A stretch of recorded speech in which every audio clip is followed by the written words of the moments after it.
오늘은 철면피 레위인, 얼굴 두꺼운 레위인 19장부터 21장까지 이제 사사기의 프로과 같은 내용이라고 말씀드렸습니다.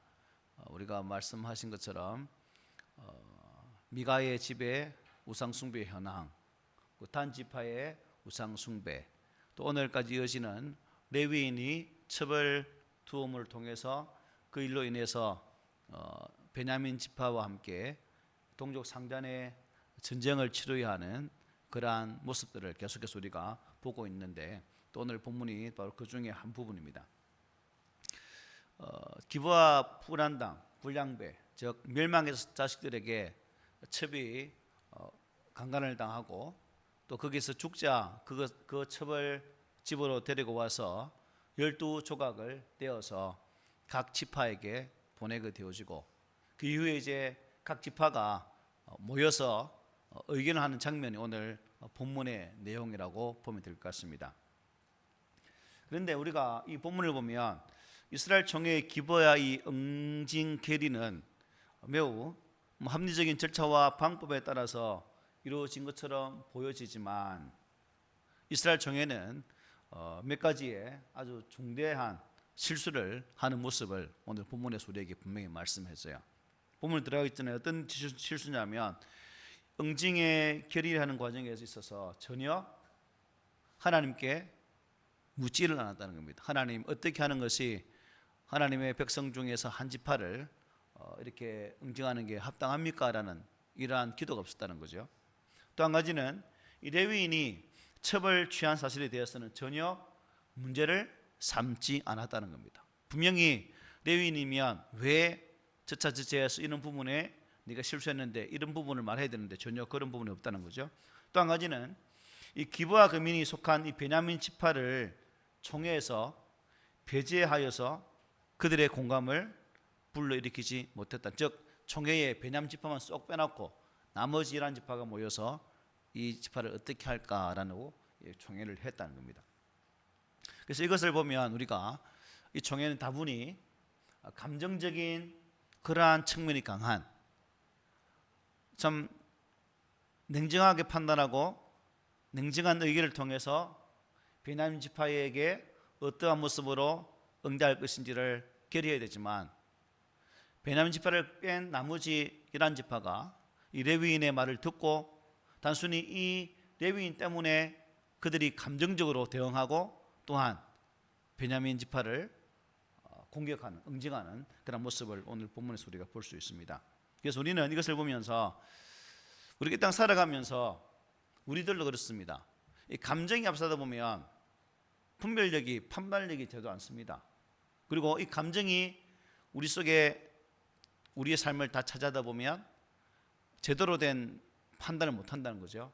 그래서 신앙생활 함에 있어서 이러한 감정적인 부분으로 대처해서는 안 되겠다는 그러한 교훈도 오늘 본문을 통해서 우리가 보게 될 것입니다. 자, 본문을 보면 이 토막난 시절을 받았던 이스라엘 백성들, 각 지파는 여러분 어떻게 반응했죠? 오늘 보면 1절에 보면 이렇게 말하죠. 이에 모든 이스라엘 자손이 다네스부터 브엘세바에까지와 길르앗 땅에서 나와서 그 회중이 일제히 미스바에서 여호와 앞에 모였다 말해요. 레위 사람이 보내었던 토막 시체를 보고 모든 이스라엘이 미스바에 모였습니다. 여기서 말하는 미스바는 입다 이야기에서 나오는 길르앗의 미스바와 다른 요단 서쪽에 위치하고 있는 미스바다. 지명이 이름이 같은 지역이다라고 보면 될 것 같습니다. 이때 이스라엘 백성들이 어디서부터 어디까지요? 다네스부터 브엘세바까지 길르앗 땅에서 나왔다 말해요. 다네스부터 브엘세바. 단은 이스라엘의 최북단이고 브엘세바는 이스라엘의 최남단입니다. 우리나라로 치면 어디서 어디까지 말합니까? 보통 백두에서 한라까지라고 말하는 것처럼 지금 이스라엘 백성들이 제일 위 지방부터 제일 아래 지방에 이르는 모든 사람들이 다 모였다. 요 앞에 모였다는 거죠. 길르앗은 요단 서편에 있는 지역으로 말씀드렸습니다.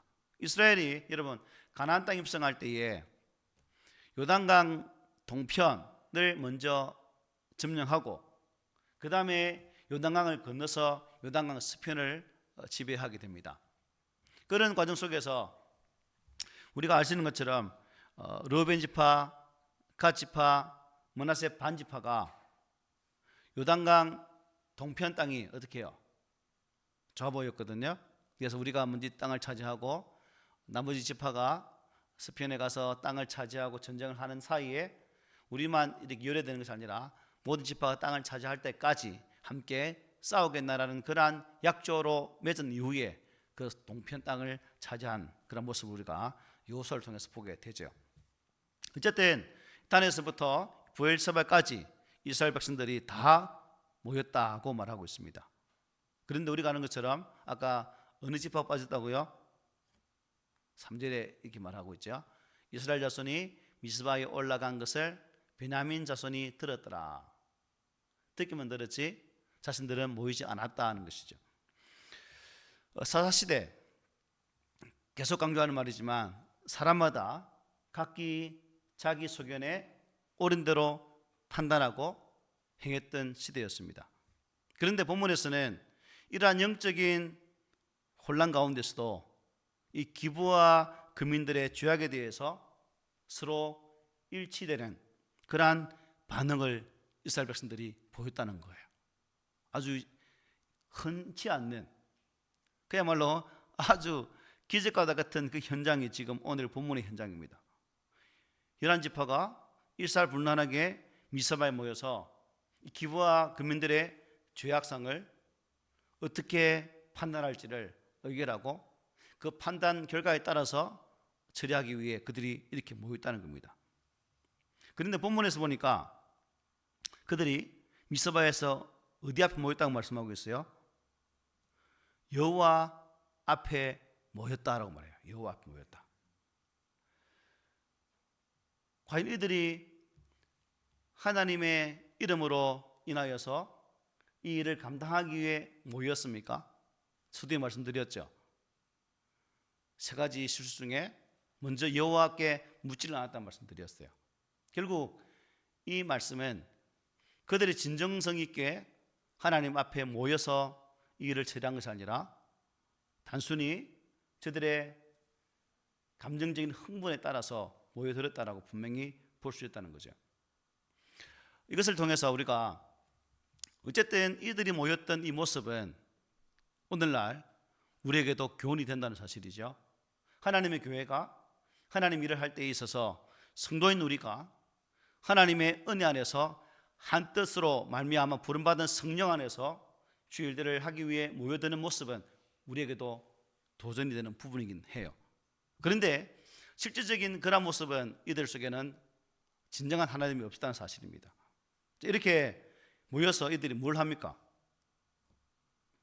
얼마나 모였습니까? 또 2절에 보면 많이 모이죠. 온 백성의 어른 곧 이스라엘 모든 지파의 어른들은 하나님 백성의 총회에 섰고 칼을 빼는 보병은 40만 명이었다. 많은 거예요, 적은 거예요?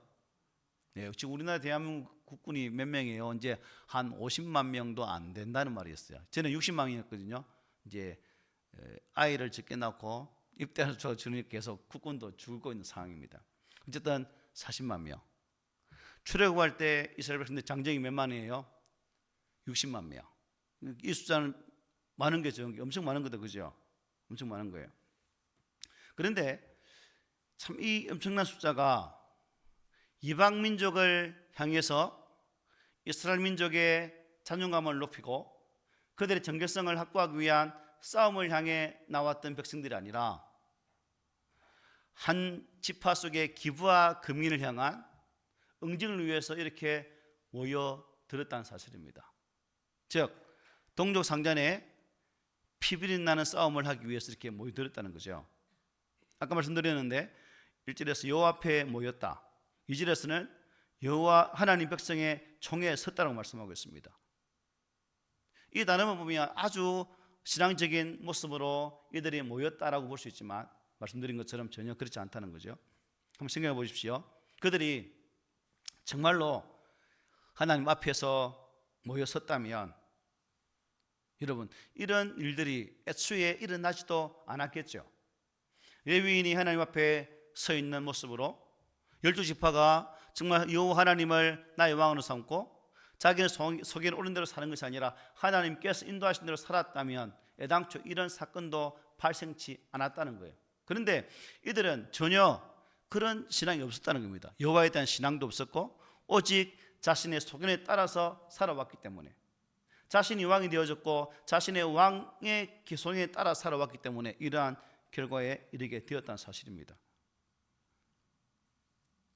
미가의 집에서부터 출발한 이스라엘 백성들의 타락의 모습들, 단지파 속에서 보여주었던 우상 숭배의 그런 모습들, 레위인이 보여주고 있는 오늘 본문의 주인공 이 레위인이 보여주고 있는 첩사건을 통해 보여주는 이러한 모습들 모두가 온전한 신앙의 모습에서 산출되어진 행동이 아니라 불신앙적인 그러한 모습 속에서 나왔던 그러한 결과들이라는 사실입니다.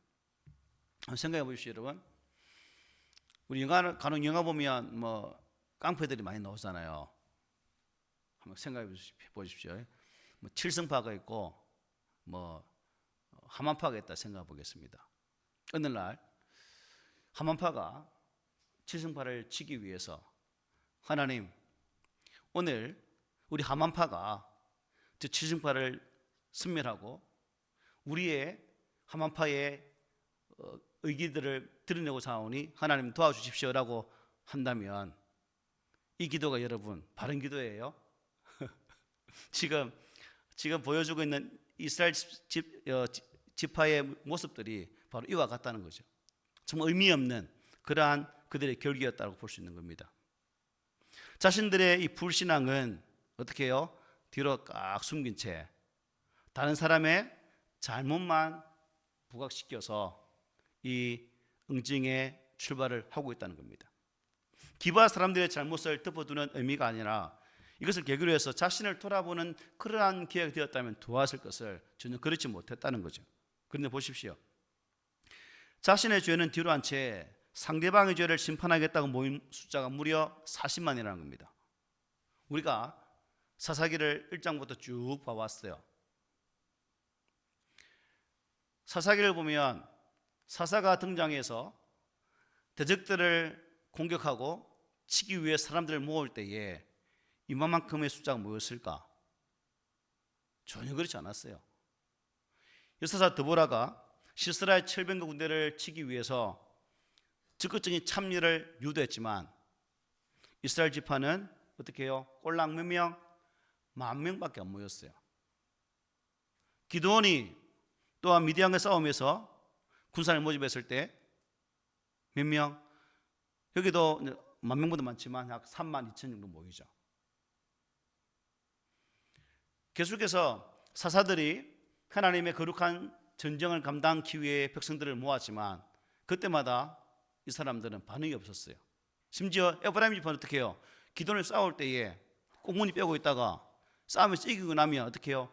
왜 너 안에 안 물렸어? 라고 따질 정도로 아주 비겁한 삶을 보여주었던 지파까지도 있었다는 사실, 이게 사사기에 보여주었던 이스라엘 백성들의 모습이었습니다. 오늘 본문은 이방 블레셋이나 뭐 다른 이방 민족을 치기 위해서 모였는 게 아니라 자신의 지파 이스라엘 민족을 치기 위해서 무려 40만 명이 모여들었다는 것입니다. 성경에서 자신의 민족을 치기 위해서 이토록 많이 모였던 적은 오늘 본문이 외에는 아무 데도 없습니다. 참 이들이 싸워야 할 싸움은 싸우지 않고 어떻게 해요? 싸우지 말아야 할 싸움을 싸우기 위해서 이렇게 모여들었다는 사실입니다. 혹시 이 이스라엘 백성들의 모습이 오늘 나의 모습은 아닐까라고도 한번 생각해 봅니다. 주님을 위한 일에는 소극적이면서도 개인 이익이나 보복을 위한 일에는 적극적으로 나서고 있는 것은 아닐까? 우리의 힘을 엉뚱한 일에 쏟고 있는 것은 아닐까? 중요한 일과 중요하지 않은 일을 분별할 수 없는 그런 상황 속에 빠져있는 나는 아닐까? 그런 측면에서 우리는 분별할 수 있는 지혜가 정말 필요한 시대에 살고 있다라고도 볼 수 있는 거죠. 자, 거기에 모인 이스라엘 각 지파를 향해 레위인이 자기가 당한 일들을 이렇게 농고를 합니다. 서술을 합니다. 3절 하반절부터 7절에 보면 이렇게 말해요. 이스라엘 자손이 이르되 이 악한 일이 어떻게 일어났는지 우리에게 말하라니 레위 사람 곧 죽임을 당한 여인의 남편이 대답하여 이르되 내가 내 첩과 더불어 베냐민에 속한 기브아에 유숙하러 갔더니 기브아 사람들이 나를 치러 일어나서 밤에 내가 묵고 있던 집을 에워싸고 나를 죽이려고 내 첩을 욕보여 그를 죽게 한지라. 내가 내 첩의 시체를 거두어 쪼개어서 이스라엘 기업의 온 땅에 보냈나니 이는 그들이 이스라엘 중에서 음행과 망령된 일을 행하였기 때문이라. 이스라엘 자손들아 너희가 다 여기 있은즉 너희의 의견과 방책을 낼지니라 하니라. 우리는 그동안 이 레위인과 레위인의 첩, 그의 장인 집에서 일어났던 그리고 기브아 땅에서 일어났던 사건의 전말들을 다 알고 있습니다. 그죠? 실망했으니까. 자, 그러면 지금 이 레위인이 한 말, 이 말이 참인가요? 거짓말인가요? 아니면 참것을 떠나서 조작이 많은 진술인가요? 그야말로 각본을 새로 쓴 거죠. 완전히 자기 중심적인, 화자 중심으로 말을 바꾸어서 이스라엘 지파가 이 말을 듣고 그야말로 흥분해서 함께 동조함으로 베냐민 지파를 치울 수 있도록 하기 위해서 말을 그렇게 만든 거예요. 그렇죠? 안 그런가? 안 그런가? 그런 거예요? 안 그런 거예요? 내 말 그렇나? 어쨌든 자신의 저질렀던 그러한 것들은 철저히 숨기고 당했던 그 모습만 부각시키기 위해서 지금 확대해서 포장해서 말하고 있는 거죠. 여기 아까 우리 봤지만 기브아 사람들이 자신의 첩을 죽였습니까? 기브아 뭐요? 불량배들이, 깽패들이 했죠. 기브아 사람 전체 하지 않았잖아요. 만약에 바른 서술한다면 기브아 깡패들이 몰려와서 이런 일을 했다 해야 되는데 기브아 사람 전체를 향해서 지금 이 말을 하고 있는 거예요. 결국 깡패를 대상으로 공격 삼는 것이 아니라 기브아 백성 전체를 향해서 이스라엘 지파가 공격할 수 있도록 지금 말을 하고 있는 거죠. 여기서 레위인은 자신과 자기 첩은 무슨 자로? 피해자로, 기브아 사람들은 가해자로 이렇게 말을 하고 있습니다. 그리고 그 가해자들이 이 레위인을 죽이려고까지 했고 또한 이렇게 비참한 일을 하게 했다라고 말을 하고 있습니다. 이처럼 레위인은 자신의 안전을 위해서 스스로 첩을 어떻게 했어요? 지가 잡아서 주는 거잖아요, 그죠? 지가 지 첩을 잡아서 지 달라 하니까 안 주고 지가 대신 넣었는데 여기는 완전히 까꼴로 말하고 있잖아요. 완전히 과장된 부분이죠. 결국 이 레위인은 참 성실하지도 못했고 신실하지도 못했고 또한 바른 것을 말하지 못하는 참 비겁하기 짝이 없는, 오늘 제목처럼 얼굴에 칠판 깐 그러한 레위인이다라고 볼 수 있습니다. 성경은 여러분 복수를 하라고 말하고 있어요? 복수를 하지 말라고 말하고 있어요? 우리는 눈에 눈 이게 복수라는 말이에요? 해란 말이에요? 안 하는 말이에요? 이게 무슨 말이죠? 정당한 방법 외에는 과장된 복수는 하지 말라는 의미거든요. 그런데 지금 이 레위인이면서도 더 과장된 복수를 하려고 꾸미고 있다는 사실입니다. 예수님도 복수를 금하셨죠, 그죠? 원수가 없는 것은 누구에게 있다? 하나님께 있다라고 말씀했어요. 우리 사람이 있지 않다고 말했거든요. 그래서 우리가 이것을 보면서 참 자신의 죄를 깨닫는 자만이 회개할 수 있겠구나 하는 생각을 가져요. 나를 돌아보지 않으면 결코 회개라는 단어를 떠올 수가 없다는 겁니다. 성도는 신앙의 삶을 감당함에 있어서 자신을 잘 돌아보고 살핌을 통해서 하나님과의 관계를 잘 보고 좀 그 관계가 소원한다면 우리는 그 부분에 대해서 철저히 회개하는 그런 모습이 우리 가운데 있어야 됩니다. 예수님도 병자라야 무엇이 필요하다고요? 의원이 필요하다고 말했죠. 그래서 마크 트웨인이라는 사람은 이렇게 말했습니다. 사람은 부끄러워할 줄 아는 유일한 동물이고 사람은 그럴 필요가 있다. 동물은 부끄럽하지 않는다는 말이죠. 사람만이 가지고 있는 특징인 거예요. 그런데 이 레위인은 양심의 화의를 맞아서 전혀 그렇지는 못했습니다. 저도 양심이 있고 여러분도 양심이 있습니다.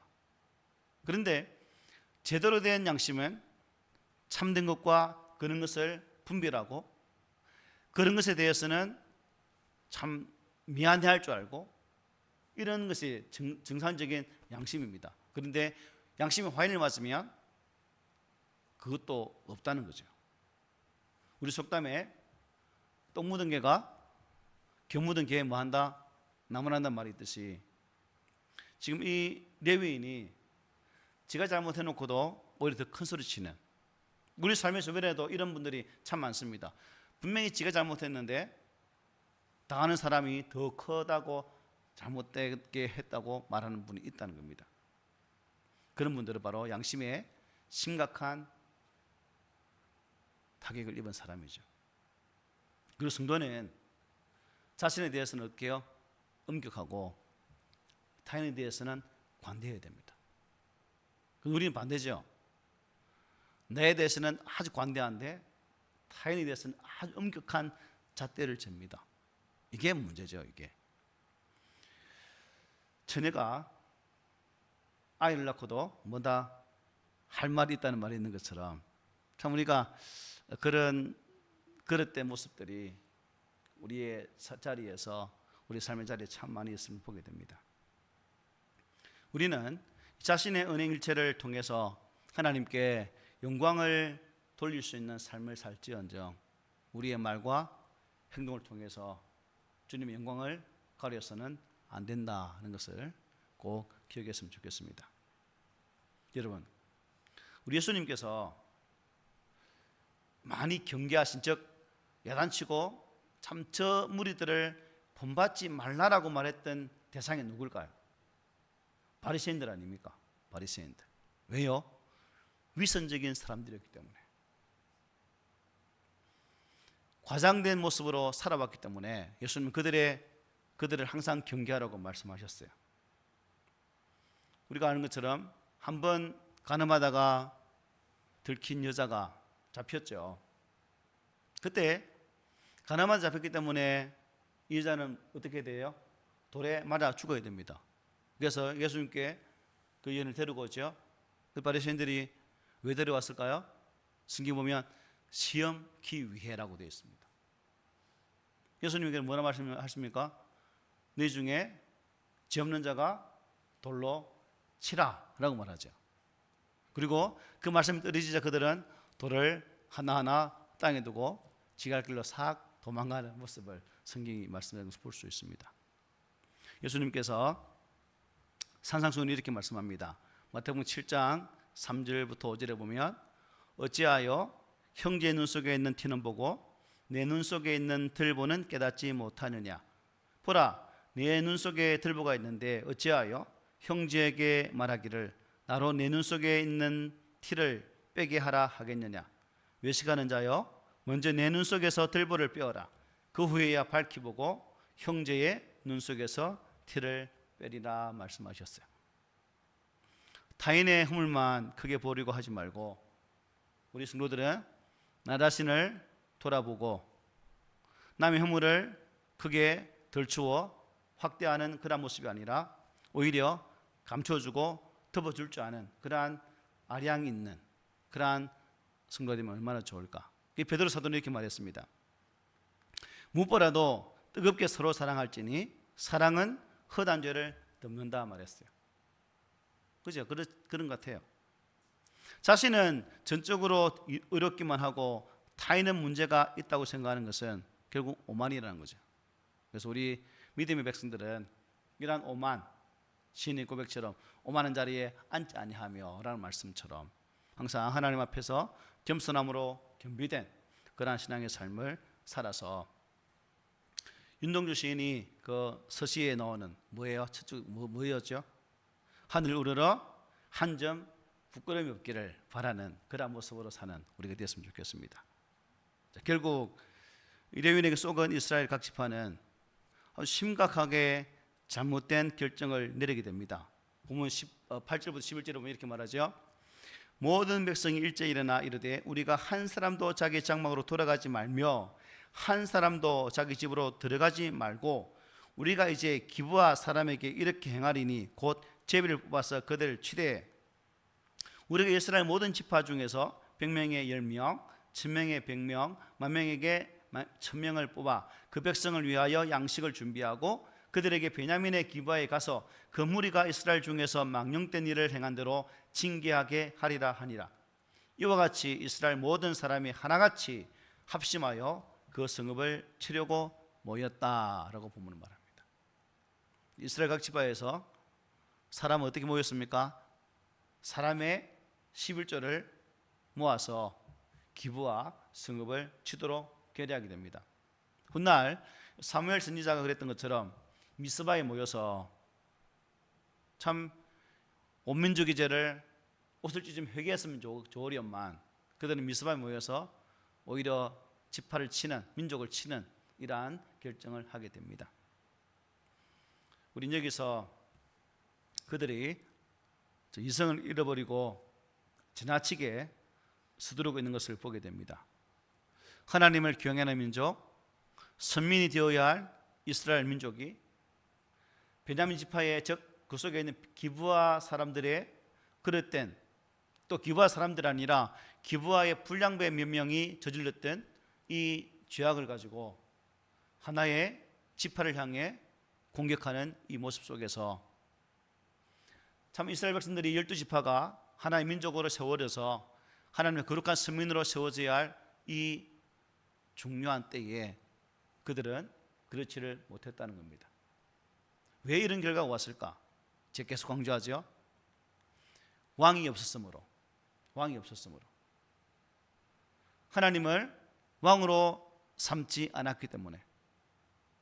이스라엘 백성들이 진실로 하나님을 왕으로 삼고 그들의 삶을 온전히 살아왔다면 이러한 죄악으로 점철되어진 모습을 보이지 않았을 것이고, 레위인들 또한 하나님 앞에 겸비된 자로서 정말 성결하고 정결한 모습으로 백성들을 리드하는 지도자로 세워지는 삶을 살았어야 되는데 그렇지를 못했다는 사실입니다.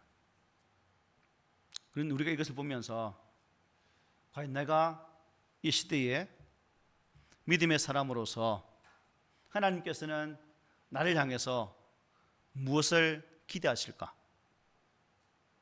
이 시간 하나님께서 나에게 말씀하신다면 본문을 통해서 우리에게 무엇을 알기를 원하실까? 이 부분에 대해서 우리가 한번 생각해 보았으면 합니다.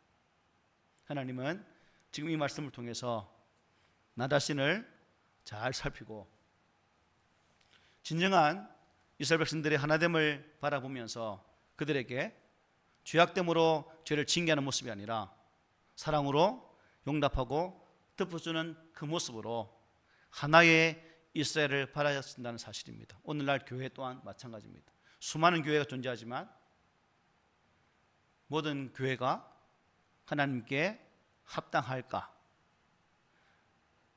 700만에 이르는 성도가 있지만 이 성도란 이름이 합당한 삶을 사는 분들이 과연 700만이 될까? 우리는 이 질문을 통해서 하나님 앞에 바른 판단력으로 세워져서 이 마지막 시대에 믿음으로 어려운 자, 하나님께서 원하시는 아름다운 믿음의 삶을 살아낼 수 있는 그러한 성도가 되면 우리 하나님께서 참 기뻐하시겠다고 생각합니다. 레위인이 보여주는 이 부끄러운 모습, 여러분, 이 레위인이 자신의 부끄러움을 알았더라면 이러한 동족 상잔의 아픔이 나오지 않았겠죠. 그런데 철면피 같은 이 한 사람으로 말미암아 이스라엘 민족 안에 아픔을 가져오는 결과가 되었다는 사실입니다. 그러므로 오늘 저와 여러분이 하나님 앞에 거룩한 대제사장입니다.